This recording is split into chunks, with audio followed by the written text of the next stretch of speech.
Buenos días a todos. Empezamos con esta primera mesa redonda de la jornada del día de hoy. Hoy vamos a hablar en esta mesa redonda de cómo proteger los datos de los clientes. Con la llegada del COVID y la digitalización de las empresas, cada vez es más importante el tratar los datos personales y no personales, pero sobre todo los datos de los clientes de forma correcta. Y yo creo que para hablar de esta temática tenemos una mesa de lujo. Nos acompañan Pablo Llum, jefe de los servicios jurídicos comerciales de Iberdrola. Está también con nosotros Rafael Ramírez, director jurídico de AXA Seguros, que nos podrá comentar un poco también su experiencia, cómo lo vive en el sector asegurador. Y por último está con nosotros Miguel Ángel Domínguez, que es Senior CRM y Data Manager de Pernod Ricard, ¿no? Que también nos puede contar cómo ha vivido un poco la experiencia y cómo estáis tratando los datos con toda la experiencia del coronavirus, ¿no? Un poco por hacer una introducción. Básicamente, estos últimos años, en cuanto a lo que puede ser el tratamiento de datos de los clientes, pues podemos hablar un poco de una pequeña revolución.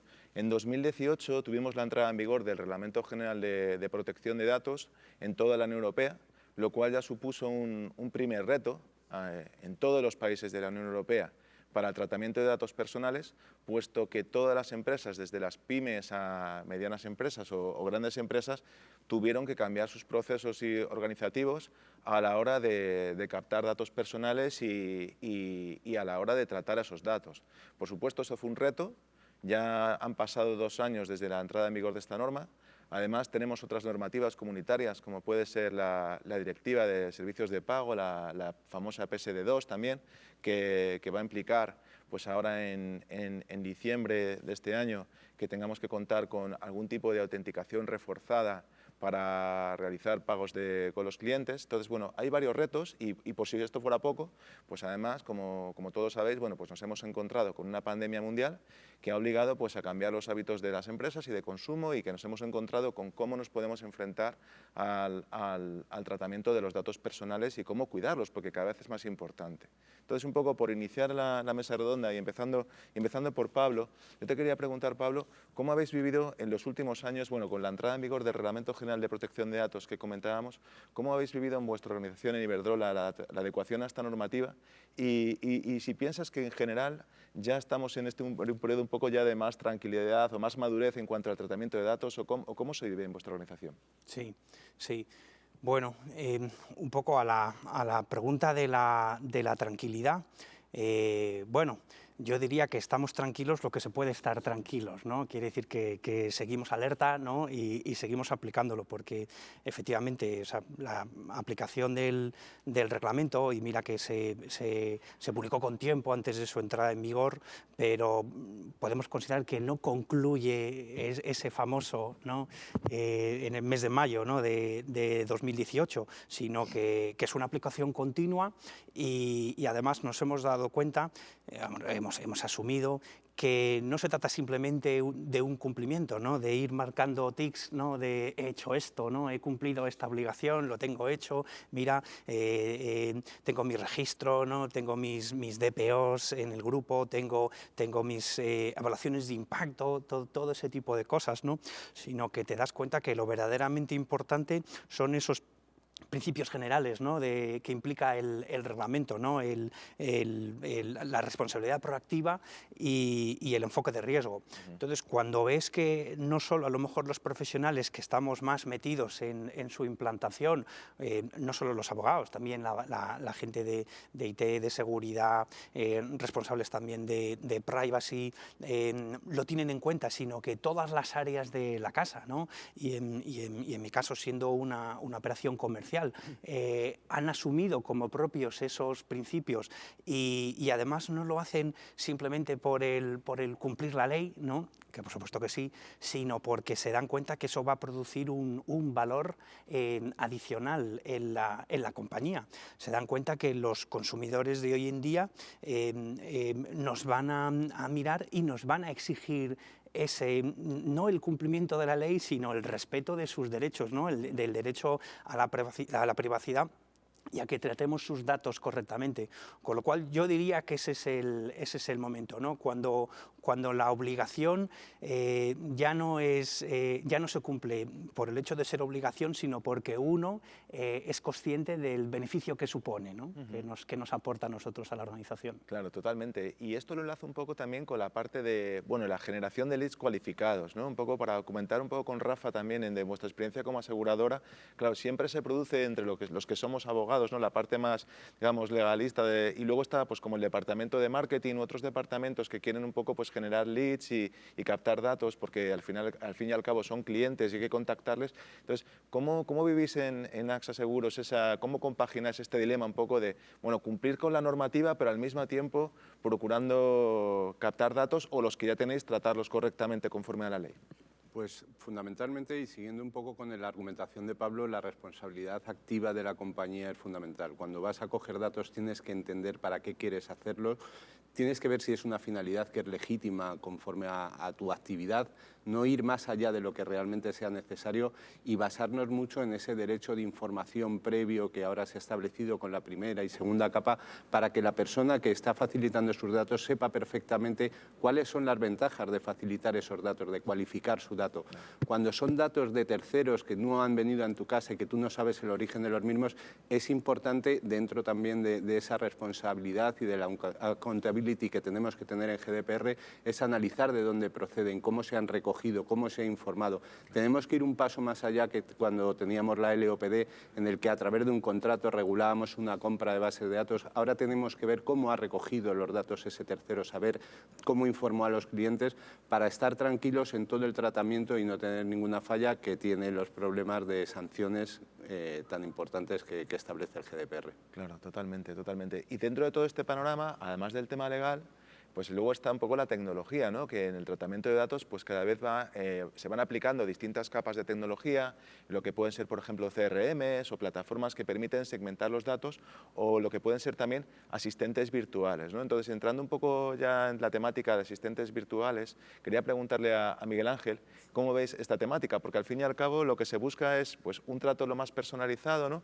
Pero también, por otro lado, automatizar procesos en la medida de lo posible. Entonces, te quería preguntar cómo pueden las organizaciones compaginar, ¿no? Esa parte de un trato personalizado y no perder un poco la cercanía, pero por otro lado, generando procesos automáticos para simplificar procesos. Bueno, al final yo creo que todas las compañías o grandes marcas lo que quieren tener es una comunicación directa con su consumidor que sería one-to-one, es decir, cuando hablo contigo yo que sepa lo que tú quieres y dártelo. Si nosotros analizásemos cualquier contact center o cualquier servicio de atención al cliente, veríamos que todo tipo de respuestas que se le dan al consumidor con nuestro producto o servicio suelen estar clasificadas en grupos de contestaciones. Lo bueno que tiene un asistente virtual para mí es la inmediatez de contestación. Es decir, lo bueno que tiene es que probablemente la pregunta que haga el cliente esté o alguien la haya hecho previamente, alguien tenga esa contestación muy clara y que un asistente virtual te permite en tiempo prácticamente segundos, que es como está acostumbrado ahora un consumidor, es decir, a la inmediatez. Bueno, pues es una metodología que yo creo que poco a poco va a ir aumentando, no solamente a nivel cara al consumidor, sino a nivel procesos internos, donde bueno, el número de consultas sobre tu negocio o incluso sobre tus clientes o sobre qué puedes hacer y qué no, lo que a día de hoy es probablemente un mail, 2 mails, una llamada, se va a hacer de una forma inmediata, bien sea por WhatsApp o bien sea un asistente virtual como puede ser un chatbot dentro de una página web. De hecho, yo creo que los chatbots ya es una cosa que ya empieza a ser cada vez más común en lo que son e-commerce o procesos de compra online o incluso empresas de servicios. A la hora de que un usuario pues, pueda hacer una consulta, cada vez esos chatbots funcionan con inteligencia artificial y de alguna forma pues, es posible atender de una forma incluso más segmentada y más precisa a los clientes, ¿no? Exacto. O sea, al final el chatbot esto es como todo. Cuando algo empieza a utilizarse, independientemente de que tú creas o no, estás acostumbrando a un gran volumen de personas, que es la población, a una inmediatez de contestación que si tú no quieres implantarlo porque por algún motivo no crees en ello, crees que va a ser nocivo para tu relación, es cierto que te va a empujar el mercado a hacerlo. O sea, al final todos los asistentes y personalizaciones, yo como consumidor, por ejemplo, agradezco mucho el al final tener a alguien ahí que te entienda. Ese alguien no es alguien, sino que es una base de datos con una serie de contestaciones, pero sí que es cierto que a nivel inmediatez, que suele ser nuestro proceso de compra o interacción de servicios, bien sea servicios o productos, siempre lo que nos interesa es una contestación muy rápida, porque llevamos acostumbrados a eso una serie de años, y es por eso por lo que yo creo que es no solamente el futuro, es el presente, y que probablemente dentro de pocos años sea algo completamente regular y normal. Totalmente. Y también ahora mismo las organizaciones cada vez generan más cantidad de datos. Al fin y al cabo, cada vez sabemos más de nuestros clientes. Además, nuestros clientes pues interactúan con las compañías de distintas maneras y con distintos dispositivos. Pueden interactuar a través del móvil, a través de un portátil, bueno, a través de un montón de cuestiones, ¿no? Nos pueden geoposicionar, puedes hacer campañas de marketing o de los que sean a través de, bueno, incluso los dispositivos conectados. Tenemos toda la parte de coches conectados, lo que pueden ser los wearables, un flujo de datos bestial, ¿no? Entonces yo le quería preguntar a Pablo, claro, si las organizaciones cada vez tenemos más datos de nuestros clientes, ¿cómo debemos hacer para proteger esos datos frente a, por ejemplo, a ataques de terceros? ¿Cómo podemos hacer? Sí, sí, así es, José María. O sea, ahora mismo, para tener una actividad comercial efectiva, pues necesitas poder impactar en el consumidor, ¿no? Necesitas tener una oferta que de alguna forma provoque una reacción positiva en ese consumidor. Entonces, eso es la segmentación, ¿no? Incluso un paso más allá de la segmentación es la hiperpersonalización, ¿no? de tu oferta. Y para eso, como tú dices, necesitas datos, necesitas datos, necesitas buenos datos, ¿no? de ese cliente. Entonces, ahí se plantea, además tienes que tener mucho cuidado cómo utilizas los datos, ¿no? Ahora vamos a ver el tema de la ciberseguridad, pero respecto del cliente, para que tenga una experiencia positiva, necesitarás que esos datos no provoquen una reacción adversa en el consumidor, ¿no? en el usuario, sino que él vea que tú los utilizas, tu empresa los utilizas de una forma que para él sea positiva. Y bien, tenemos esas dos cosas, datos, tenemos reacción del cliente. Vamos a la parte legal de todo esto, ¿no? ¿Cuál sería la base legitimadora de que yo tuviese esos datos? ¿No? Pues se ha planteado principalmente que debería ser o bien el interés legítimo o bien el consentimiento. Si nos vamos al interés legítimo, podemos pensar, bueno, yo vendo, tú compras, es normal que yo sepa lo que tú necesitas, ¿no?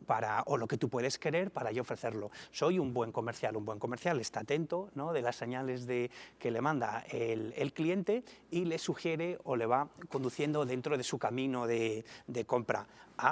Pero como se exceda de lo que le tiene que decir o lo que tiene que conocer, eso va a provocar una reacción adversa en el consumidor.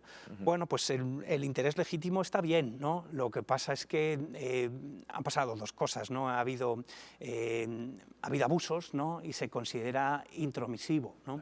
Con lo cual la tendencia, y así es, por ejemplo, la política de cookies, es ir al consentimiento, ¿no? A esa aceptación informada de que estás dando ese dato para esa finalidad. Y entonces, así lo ha hecho la Agencia de Protección de Datos en la guía.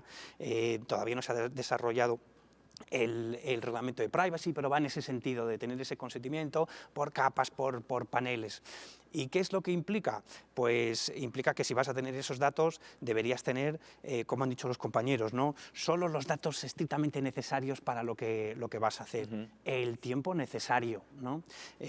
También deberías tener los contratos con tus prestadores de servicio robustos para que estén protegidos las medidas de seguridad. Hacer una evaluación de impacto de por qué tienes esos datos y cómo los tratas.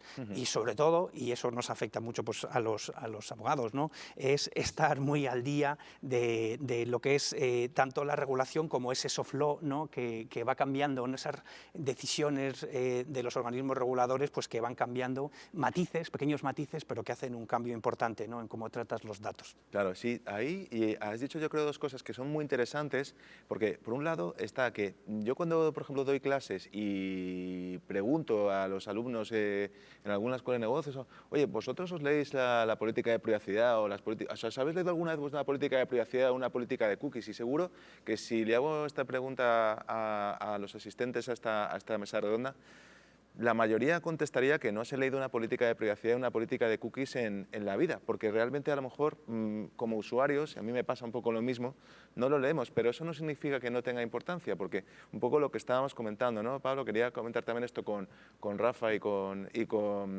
Miguel Ángel, a ver cómo lo ves, ¿no? Con Rafael, porque el tema de, oye, realmente el usuario, bueno, a lo mejor no es consciente, pero luego le molesta que los datos personales que sean utilizados, por ejemplo, para otras finalidades. Pensemos además que hoy con el volumen tan ingente de datos personales que se tratan, no somos conscientes del grado de conocimiento que puede tener una compañía de datos personales muy íntimos nuestros, ¿no? Si se acceden a nuestro WhatsApp, se acceden, por ejemplo, a nuestro correo electrónico personal, o sea, cuestiones de este tipo, ¿no? A mí me ocurre mucho ahora con pues Instagramer que a veces llaman a mi despacho, oye, que es que me han robado la cuenta unos hackers, tenía 1 millón de usuarios ahí y lo he perdido, ¿no? Esta sensación, ¿no?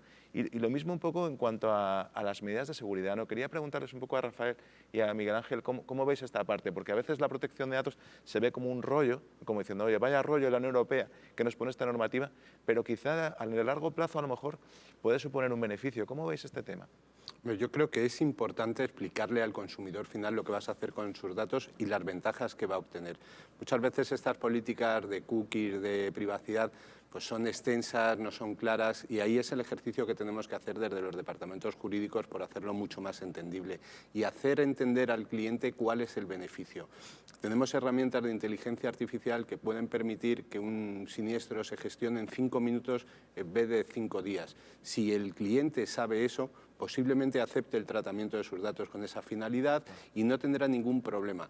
Evidentemente hay muchísimas finalidades, pero la inteligencia artificial, todos los bots, todos los chatbots, vienen para mejorar procesos que eran tediosos. Van a tener un mejor asesoramiento porque van a tener máquinas que han aprendido de la experiencia de miles de clientes antes y le van a dar una oferta de inversión, por ejemplo, para un banco o una aseguradora en un producto que es el que más se ajusta, con lo cual estamos ciñéndonos más a las necesidades del cliente. Le podemos dar más servicio.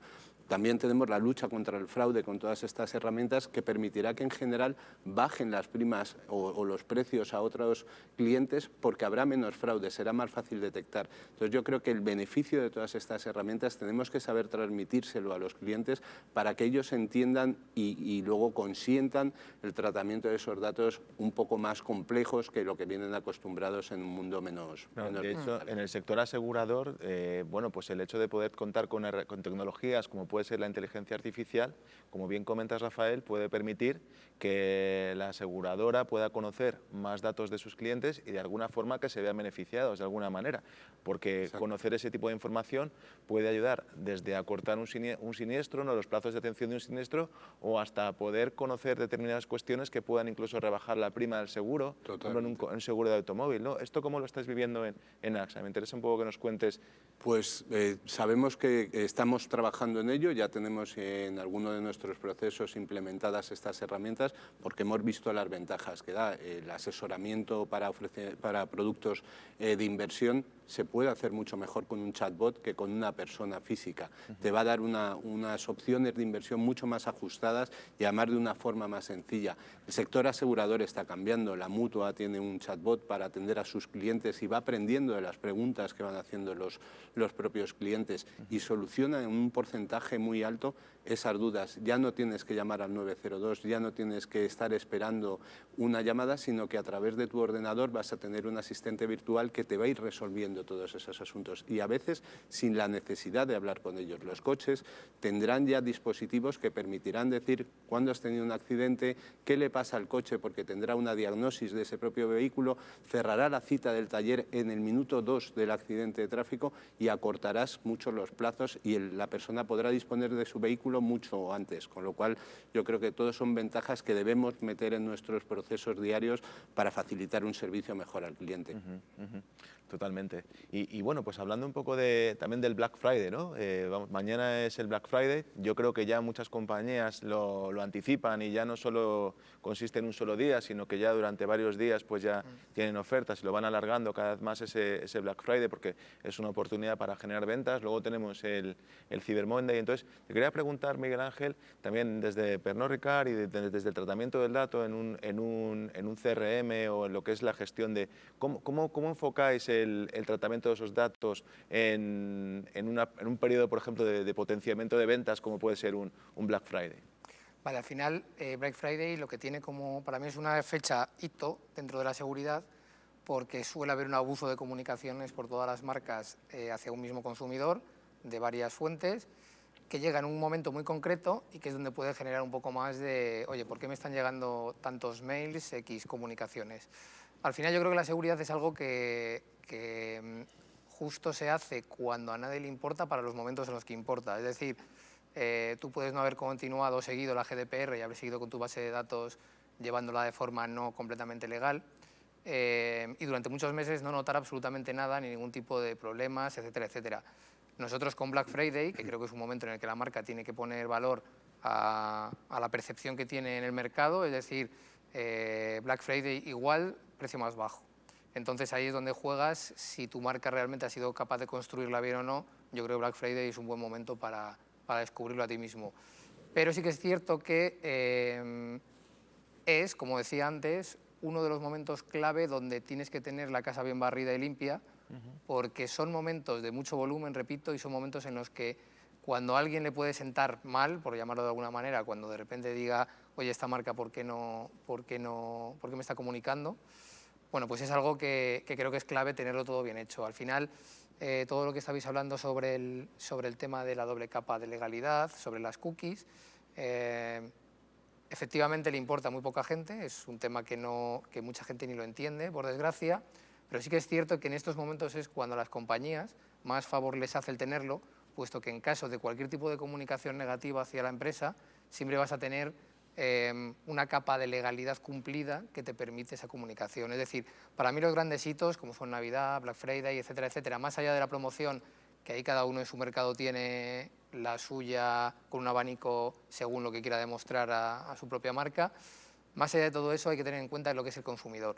Para mí el consumidor, mañana, pasado y esta semana, lo que va a ser es una persona que va a abrir la bandeja de entrada de emails y va a tener pues como que 300, cuando habrá sitios que ni sabía que estaba allí suscrito. Claro. Dentro de unos años me imagino que cuando, o se podrá o no, pues lo mismo ocurra por WhatsApp, lo mismo ocurre en media tradicional, como son banners, etcétera, etcétera, donde se hace retargeting, etcétera, etcétera. Bueno, pues probablemente si lo pensamos, el entorno de un usuario medio en el país sea que desde que se levante mañana a las 8 de la mañana y encienda el móvil hasta que se acueste, pues probablemente los impactos que tenga sobre él las diferentes marcas va a incrementarse a barbaridades de miles de impactos. Entonces, yo creo que son momentos que generan o pueden generar cierta tensión interna, que son los que van a poner a prueba, si la ponen, si llevas bien todos los deberes hechos de cuanto a GDPR. Claro, totalmente. Y ahí también te quería, en lo que estás comentando, también me parecía interesante apuntar un hecho que es, por ejemplo, la importancia que tiene que cada organización tenga una buena segmentación de su base de datos. Al fin y al cabo, contar con un CRM que entiendo que bueno, pues será parte de tu día a día, ¿no? El poder segmentar y efectivamente, porque de alguna forma una cosa, y quería saber un poco tu opinión, que ha producido el Reglamento General de Protección de Datos, es que quizá ahora vamos a tener menos datos en algunas ocasiones, pero más cualificados y a lo mejor de usuarios que realmente tienen un cierto compromiso con esa marca. Quizá yo creo que la tendencia puede ser porque, por ejemplo, comentabas acerca de pues, impactos publicitarios como puede ser con cookies, con retargeting o con Facebook Custom Audience o en Social Ads o lo que sea, que de alguna forma existen herramientas, pero a veces el usuario también puede llegar a sentirse como fatigado de ver un mismo anuncio de una marca. ¿Cómo abordáis estos procesos de segmentación y de evitar que el usuario como que se extrañe de recibir tanta publicidad de una misma marca? Bueno, yo creo que lo bueno que tiene la digitalización o el proceso digital en general de comunicación es que tú sabes lo que haces y la cantidad de veces que lo haces. Entonces, para mí sí que es un tema, y nosotros por lo menos lo tenemos así contemplado, es una frecuencia máxima de impacto al consumidor. Al final, como bien dices, y es completamente cierto, esto ya es cómo es cada uno, ¿no? O sea, al final, yo creo que la personalización es correcta cuando te apetece, pero eso no significa que yo me apetezca siempre la misma personalización. Yo siempre pongo el mismo ejemplo con, por ejemplo, YouTube, ¿no? Que es algo que todos solemos utilizar. YouTube utiliza un sistema de recomendaciones basados en tu gusto, que a veces, y la mayoría de las veces, a mí me agrada, pero hay veces, no me digas por qué, que me gusta navegar sin sentido y que los links a los vídeos tengan un vínculo pero no tan cercano y vaya descubriendo cosas que si no por mí mismo jamás habría sido capaz de descubrir. Con eso quiero decir que el problema de la personalización o hiperpersonalización es llegar al límite en el cual te quedes en un estado endogámico y no mires más allá de lo que puedes descubrir con cosas de curiosidad te lleguen de, bueno, pues a saber de qué productos. Yo siempre pienso en una tienda. Si una tienda me conoce y yo tengo una entrada de web dinámica donde ya sabe quién soy con mi cookie y me pinta una pantalla, ¿no?, que sería el colmo de la hiperpersonalización, y yo nunca veo otras cosas, me gusta porque es verdad que en momentos de mi vida en los cuales, debido a toda la edad que tengo y todo lo acostumbrado que estoy a la hiperpersonalización y sobre todo la inmediatez, es verdad que voy a entrar y qué bien, la página con todo lo que quiero, qué bien el producto que yo quiero. Me va a llegar un mail y encima qué bien un descuento en lo que yo quiero. Pero en otros momentos o estados de tu vida probablemente te moleste, que es lo curioso. Es decir, yo entro en Amazon y para mí es un placer buscar el buscador y ver links de ciertos productos que jamás en mi vida habría pensado que iba a mirar. Es decir, es una buena técnica, creo que hay que tener un control sobre cuándo y cómo, probablemente en las fechas determinadas está muy bien, depende del sector en el que trabajes, en qué momento ser muy hiperpersonalizado, pero es verdad, y tal como es el pensamiento de control que hay ahora, ¿no?, etcétera, etcétera, que también hay que tener claro que hay momentos en los que igual no hay que hiperpersonalizar, sino dejar un poco que el consumidor o cliente se sienta un poquito más dueño de su navegación. Y, por supuesto, con unas reglas de frecuencia e impacto siempre presentes. Sí, sí, totalmente. A mí me pasa alguna vez que si estás navegando en una red social, te llega siempre el mismo anuncio y al final ya, de alguna forma, pues te cansas, dices, Sí, bueno, sí. vamos, porque estás viendo todo el rato el mismo anuncio y dices, no se dan cuenta que a lo mejor una marca que incluso te puede llegar a gustar, pues la puedes llegar un poco, entre comillas, a odiar Exacto. si te empieza a impactar como demasiadas veces en tu día a día. Y Completamente. luego, por entrar en otra temática, claro, pues hablando del Black Friday, también, claro, en estos días se van a generar miles de transacciones de ventas online, sobre todo ahora que no podemos ir con esa facilidad, ¿no?, a un comercio físico, a una tienda física, a realizar nuestras compras. También se acerca no solo el Black Friday, sino el periodo navideño, ¿no? O sea, toda la parte de las navidades es un periodo muy fuerte en lo que es la venta online. Entonces, también tenemos que hablar un poco también del fraude, porque hablando de proteger los datos, ¿no?, como mandamiento número 1, que es de lo que va esta mesa redonda, pues cada vez, yo en mi caso, cada vez veo y leyendo artículos, cada vez va en aumento el fraude online, lo que puede ser, por ejemplo, el phishing, ¿sabes?, que es cuando te llega un email pidiéndote, por ejemplo, tus contraseñas, ya sea pues fingiendo que es PayPal, que realmente una cosa que todo el mundo debería saber es que cuando te llega un email pidiéndote una contraseña, seguro que no va a ser tu proveedor de confianza porque nunca te van a pedir una contraseña por email, ¿no? O que accedas a un sitio web, que exista, por ejemplo, el farming, ¿no?, el que alguien pueda acceder a un sitio web y pensando que realmente está haciendo una compra en un sitio de su confianza, en una marca de su confianza, y que realmente esto sea un sitio pirata, ¿no? Esto cada vez se produce con mayor frecuencia. Entonces, le quería comentar a Pablo cómo pueden hacer, bueno, pues para las personas que están escuchando esta charla, cómo pueden hacer las organizaciones para protegerse en la medida de lo posible, ¿no?, contra el fraude. Sí, nada, muy buena pregunta. A ver, lo que sucede especialmente con el Black Friday es que por este periodo previo que hemos tenido de la pandemia y el confinamiento, pues, y por las restricciones a la movilidad, ha afectado mucho a la forma que consumimos, con lo cual una parte de la población que no accedía a la compra online, al mercado online, sí que se ha adentrado en ese mercado, ¿no?, y de una forma incipiente cada vez más. Y, oye, les está pareciendo bien, ¿no? O sea, que están permaneciendo en ese canal online, ¿no? Ahora tenemos el Black Friday. El Black Friday es un evento puntual, en principio de un día, pero luego se va extendiendo, pero que causa digamos, es un evento extraordinario, ¿no?, que se va a concentrar en un día, grandes ofertas, grandes oportunidades, van a pasar cosas diferentes, van a pasar cosas extraordinarias, puede pensar la gente, ¿no?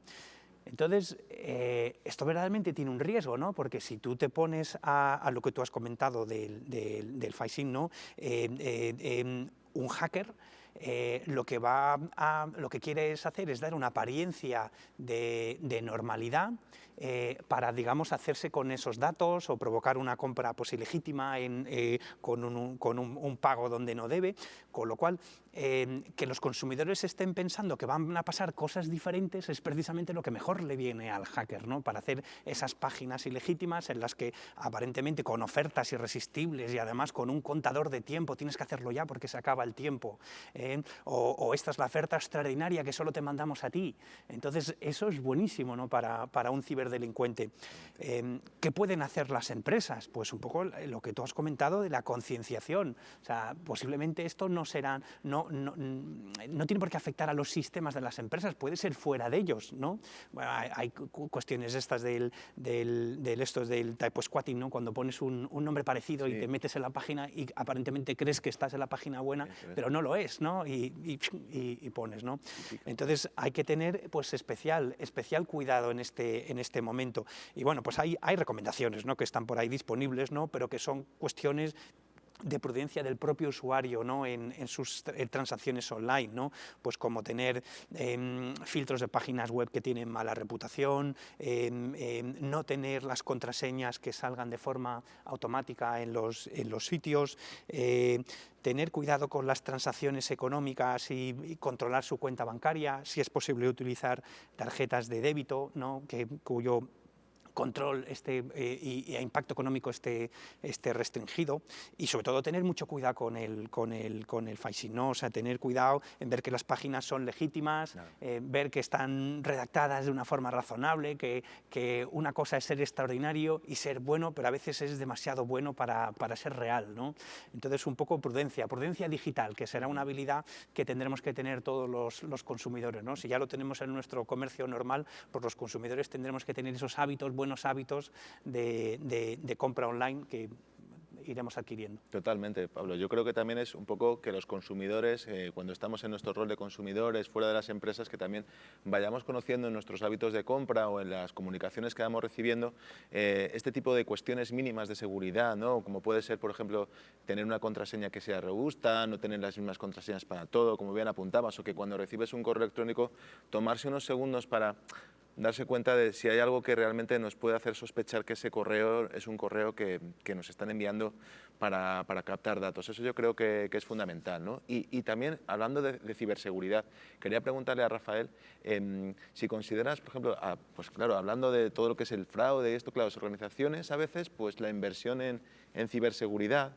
pues en una empresa como AXA, una aseguradora, pero incluso también en pequeñas empresas, lo pueden ver como un gasto, ¿no? Decir, oye, mira, al final, ¿para qué voy a poner yo, pues, o como un engorro también para el usuario, ¿no? Decir, oye, vamos a poner pues luego hablaremos de la autenticación reforzada, ¿no? En un pago, que es un engorro porque tiene que haber un one-time password o lo que sea, o tenemos que tener los datos pues en unos servidores protegidos. ¿Cómo afrontáis en una organización como la vuestra la seguridad de los datos? ¿Pensáis que se debe ver como un gasto o realmente como algo, como un activo para proteger algo tan importante como los datos personales? Hombre, desde luego es una inversión, y en una compañía como la mía, en la que la materia prima es el dato del cliente, es necesario hacer una inversión. Estamos viendo que es uno de los principales riesgos cuando hacemos las matrices de riesgos a los que nos enfrentamos, es uno de los fundamentales. En el sector asegurador, desgraciadamente, tenemos dos experiencias muy recientes donde grandes compañías han visto bloqueados sus servicios o sus bases de datos por ataques de ciberdelincuentes, con lo cual toda inversión es poca. No es un gasto, es una inversión que tienes que hacer para cuidar tu negocio. Es como una fábrica, tendrás que remodelarla cada cierto tiempo, tendrás que comprar maquinaria. Esto es lo mismo, son cosas necesarias para tener la seguridad de los datos de tus clientes, que es tu materia prima. El día que dejas de contar con ellos, tu negocio se verá seriamente impactado si no tienes que acabar cerrando. Con lo cual, toda inversión parece poca, la concienciación de los equipos es fundamental, hacer ejercicios para que cosas que están pasando fuera, saber cómo reaccionar ante ellas, minimizar minimizar el impacto que puedan tener y que la seguridad esté incluida un poco, como decía Pablo, en tus procesos. Al igual que tú no te metes en una tienda que no te da la seguridad por la calle, no tienes que abrir el correo electrónico de esa persona que no conoces, esa oferta demasiado buena para ser verdad, tienes que ser crítica con ella, tener cuidado quién te está mandando, quién te está pidiendo un dato, si no tiene ya ese dato, para qué te lo está pidiendo. Todas esas cosas tienen que estar en la concienciación de todos, tanto de los clientes como de los empleados, y saber que tu bien máximo es el dato que tienes en la compañía y que tienes que hacer lo necesario para proteger e invertir mucho dinero para que realmente siga allí. Claro, totalmente, porque luego realmente cuando se produce una brecha de seguridad en la organización, yo que lo vivo como asesor, los clientes lo pasan muy mal en ese momento, porque realmente tienes una pérdida del control de los datos al final, y sobre todo en empresas que no han llevado a cabo ningún tipo de... y quieren ponerse a hacerlo en ese momento, y quizá cuando ya es demasiado tarde, ¿no? Esa sensación que se te queda, pues, no solo empresas, también la parte de los influencers, por ejemplo, cuando les roban una cuenta de Instagram o lo que sea, que de repente dicen, ostras, pues no tenía ni idea y acabo de perder una cuenta, además que sabes que, por ejemplo, una cuenta de Instagram, si el hacker tiene acceso a la cuenta y ya no la puede recuperar, te puede borrar la cuenta completamente y ya no la puede recuperar. Con lo cual hay procesos de hackeo de cuentas que ya suponen completamente la pérdida total de esos datos. Y en una organización, imagínate lo que estás comentando, Rafael, a nivel de una aseguradora, lo que podría suponer para una aseguradora el perder toda la información de los clientes, ¿no? O sea, una cosa muy relevante. Y entonces, esto también lo quería enlazar, preguntándole un poco a Miguel Ángel también cómo veis el tema de la confianza, ¿no? O sea, es decir, al fin y al cabo, con la pandemia, los hábitos de consumo han cambiado y quizá, no sé, los millennials ya vienen un poco de serie con ese conocimiento del digital y bueno, pues ya para ellos quizás es más fácil, ¿no? Pero para lo que se puede llamar, yo que me considero ya un viejunial, ¿no? Los viejunials, pues al final es cómo vemos este concepto. ¿Crees que a lo mejor personas que no tenían confianza en un proceso de venta digital, crees que la pandemia ha ayudado digamos, a potenciar las ventas digitales y el tratamiento de los datos? Yo creo que ha ayudado a potenciar, obviamente, la venta online, eso es indudable, y encima que culturalmente va a mover hacia la venta online mucho más. Para mí la seguridad es lo que yo llamo siempre uno de los departamentos, por llamarlo así, del empate. Es decir, que haga su trabajo perfectamente es un 0-0, porque nadie le da el valor que realmente tiene en un día a día. Es decir, yo puedo cumplir toda la normativa legal desde hace años y el día en que firmo que está efectivamente auditada, etcétera, etcétera, yo lo comunico y no le importa a nadie. Y es la realidad. O sea, al final es un área que a nadie le interesa porque A, lo considera aburrido, B, no le da importancia, etcétera, etcétera. Lo que sí que es cierto es que al final todo esto se hace para evitar el abuso, que para mí creo que es la palabra clave. Como bien decías tú, los millennials, no exentos de ello, probablemente, no me lo sé, sea más difícil engañarles, pero cuidado, en cosas ya sentadas. Es decir, ahora mismo pega TikTok y no sabemos cuál es la seguridad de TikTok, ni la conocemos, etcétera, etcétera, por muy millennial que sea o por muy persona nativa digital. De hecho, los nativos digitales probablemente, como no se han enfrentado a todo lo que se enfrenta una persona de hace 20 años cuando empezaron a aparecer los servicios de email, probablemente tenga menos cuidado de lo que tendrá una persona con experiencia. Lo segundo, obviamente, hay una generación por arriba que está viviendo unos cambios a una velocidad que nunca se habían creado, es decir, ahora todo cambia al año, cuando antes eran 10, 20 años los cambios, y obviamente para ellos va parte de esta seguridad. Yo creo que ahora con el auge de la venta electrónica, y no solamente venta, sino todo tipo de servicios digitales, sí que es cierto que debería de existir unas garantías que hagan que la gente esté más cómoda con tu marca. Ahora bien, yo dudo que el consumidor saque la legalidad de ese departamento en su cerebro del 0-0 empate. ¿Por qué? Pues porque esto me pasa igualmente en cualquier tipo de ámbito social. Es decir, tú no sabes lo que necesitas la sanidad hasta que te hace falta. Tú no sabes exactamente los beneficios que tienes por el hecho de, y vamos a hablar de una marca, dejar tus datos a una marca, tú no lo sabes hasta que te falla algo. Yo creo que es algo que siempre va a ocurrir. Sí que es verdad que la concienciación irá creciendo, como decías tú, a un influencer le roban la cuenta y se ha quedado sin ella, Claro. pero es verdad que lo sabe uno, pero hay millones que lo utilizan que ni lo consideran. Es decir, al final, y esto por experiencia personal te lo digo, siempre hasta que no te pasa un tema de robo de cuenta, engaño digital, etcétera, etcétera, porque al final me relaciono con mucha gente que habla del tema, sí que es cierto que hasta que no te pasa no le das la importancia a la seguridad. Entonces, siempre hay, para mí hay un grupo que es la gente que se dedica a ello, obviamente está muy concienciada, y la gente que ha sido víctima de los fallos de seguridad. Y ese grupo grande es el que hace que esto tenga importancia, pero a nivel personal. Ahora bien, sí que es cierto que, como te repito, el auge de la venta electrónica, poco a poco yo creo que todo el mundo que tenga un certificado de seguridad 100% o de garantía, debería de tener más claro que la seguridad, que yo creo que cada vez socialmente está como más, bueno, como más, como un tema importante, pues irá creciendo.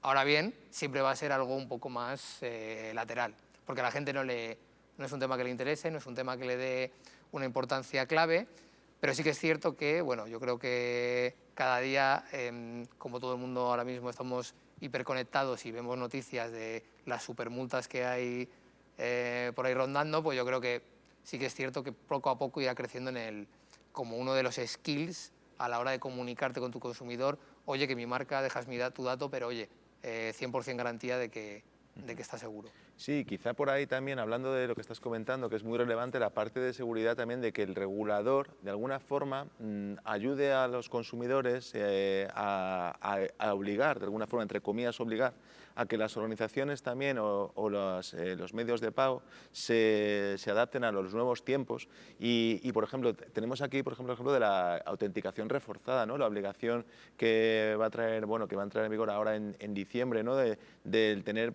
al menos algo que tenemos o algo que conocemos, el tener no solamente que paguemos con una tarjeta, sino que exista un PIN o que nos llegue, por ejemplo, un one-time password al móvil. ¿Cómo veis, Pablo y Rafael, este tipo de cuestiones? Al final se ven un poco como un engorro quizá al principio, pero luego al final, si lo pensamos, también es algo que refuerza esa confianza del consumidor, ¿no? Sí, perdón, así es, José María. O sea, si lo piensas, ponerse el cinturón de seguridad o llevar casco en moto, ¿es una buena idea o es un engorro, no? Pues a lo mejor en algún momento alguien ha dudado, ¿no? Pero te das cuenta que sí, que es una buena idea, ¿no? Que lo percibes como algo positivo. Entonces, pues eso de la directiva de pagos, ese esquema de autenticación doble, ¿no? Del SCA, de la autenticación reforzada, ¿no? Pues el cliente lo ve como algo positivo, ¿no? Entonces sí que es verdad que a lo mejor al principio pues va a considerar, vaya hombre, ¿y esto por qué me lo piden ahora? Y luego va a decir, oye, pues no está mal, y luego va a decir, mira, pues este me lo pide y este no, y este me lo pide pero lo cumplo de una forma como más suave, ¿no? Sí. Entonces el propio concepto, ¿no? de SCA, ¿no? De tener esas tres categorías, ¿no? Y que se exigen dos elementos, ¿no? Pues uno lo piensa, un consumidor es capaz de entender por sí mismo la bondad, ¿no? de la norma, ¿no? del principio, y lo va a aceptar perfectamente, ¿no? Considerar que tiene que tener, o sea, dos de tres cosas, ¿no? Algo que solo él conoce, ¿no? Algo que viene del conocimiento, como puede ser esa clave personal, ¿no? que tú puedes dar, algo que posees, ¿no? Algo que solo puede tener ese cliente, que puede ser una tarjeta inteligente, puede ser un teléfono móvil o un token de otro tipo, ¿no? Y que solo lo tiene él físicamente, ¿no? O algo que el propio consumidor lo es, ¿no? Que herencia, ¿no? Pero bueno, que puede ser algún elemento biométrico, desde huella a pues el iris, ¿no? Ese tipo de cosas. Y que se exijan dos de esas cosas, pues le da una seguridad mayor a las transacciones, a los pagos, que al cliente le va a dar esa confianza en el método de pago y confianza en el servicio que está adquiriendo, ¿no? que que lo ha utilizado, con lo cual yo creo que va a ser positivo y que no va a provocar fricciones en el consumidor si se hace bien. Muy bien, y tenemos aquí una pregunta de la audiencia que yo creo que es interesante, porque bueno, nos preguntan que debido a las obligaciones de información que impone la legislación en materia de cookies, en materia de datos personales, ¿no? ¿Cómo hacéis en vuestras organizaciones para que esto no afecte negativamente a la experiencia de usuario, ¿no? A la experiencia de cliente, ¿no? Y lo enlazo con otra pregunta que también nos hacen, ¿cómo podemos generar confianza en los clientes más senior, ¿no? ¿Cómo podemos hacer para conjugar esta? Y os la lanzo un poco a todos, responder así un poco como queráis. Bueno, yo creo que la transparencia es fundamental. El que sepa el cliente final, y lo hablábamos antes, qué va a pasar con su dato, cómo va a facilitarlo, dónde va a estar almacenado, si va a viajar a terceros. Es verdad que esas políticas de cookies o de privacidad a veces son extensas, son largas, y ahí tenemos el reto de hacerlas entendibles, que es una cosa que a veces nos cuesta a los abogados porque nos metemos en nuestra terminología y es muy difícil sacarnos de ellos.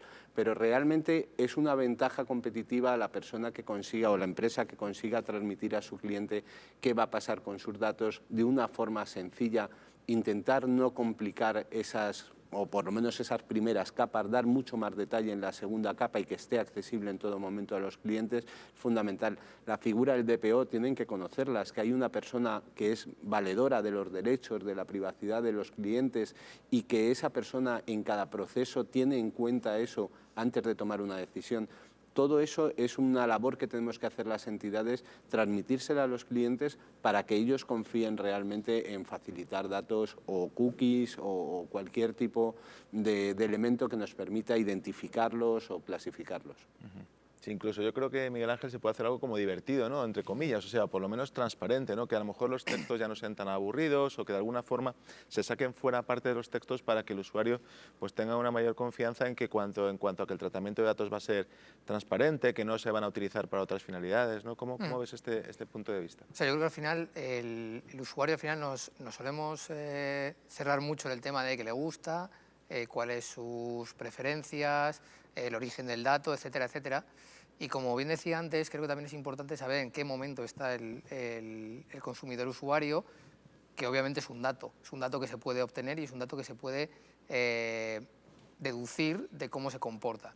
O sea, al final yo creo que toda la política de cookies, de información que guardamos, de dónde impactamos, creo que hay un tema de frecuencia, como decía antes, y de interés. Es decir, a todo el mundo le va a gustar que en su cumpleaños le feliciten, perfecto. Y todo el mundo le va a gustar que le hagan un descuento, efectivamente. Pero las comunicaciones hay que saber cómo espaciarlas, hay que saber cómo tratarlas y sobre todo yo creo que las compañías, y efectivamente lo podrían hacer de una manera, aunque hay cierto miedo a hacerlo, de decirle al consumidor, porque te puede salir mal, oye, yo tengo esto de ti, lo voy a utilizar para esto, para esto, para esto, dame tu consentimiento para que continúe haciéndolo. Sabiendo que me ha costado Dios y ayuda, que des los checks de términos y condiciones, que des el check de acepto la política de privacidad, más registrarme, dejar tus datos, etcétera, etcétera. Sí que es verdad que existe un miedo a que si yo le vuelvo a tocar el tema, diga, anda, no lo sabía, me quito. Claro. Sí que es cierto, y creo que lo habéis dicho todos, que habiendo transparencia, habiendo una cualificada y cuantificada beneficio para el consumidor de que estando en ese circuito va a ser beneficiado, creo que es una buena línea de marketing para que tu empresa con tu consumidor se vea con una relación mucho más cercana y estrecha. Creo que existe un tema de honestidad absoluto sobre, oye, ¿qué voy a hacer? ¿Qué te voy a enviar? Oye, ¿qué no te gusta o qué te gustaría que te enviase? Y repito, todo eso cruzado con información de momento, situación, incluso edad. Totalmente, o sea que yo creo que la conclusión, hemos agotado el tiempo, yo creo que podríamos estar charlando, yo creo que otro buen rato de este tema. La conclusión sería que al final, a pesar de que la parte legal y la parte de la seguridad sea un poco vista como un poco un rollo o algo que supone un poco un freno, quizá en el largo plazo o en el medio plazo pueda suponer incluso un incremento de las ventas o una mayor confianza de los consumidores. Os quería agradecer el poder haber participado en esta mesa con vosotros, un placer, y también agradecer a IFAS que nos haya invitado a esta mesa redonda. Muchas gracias. Gracias.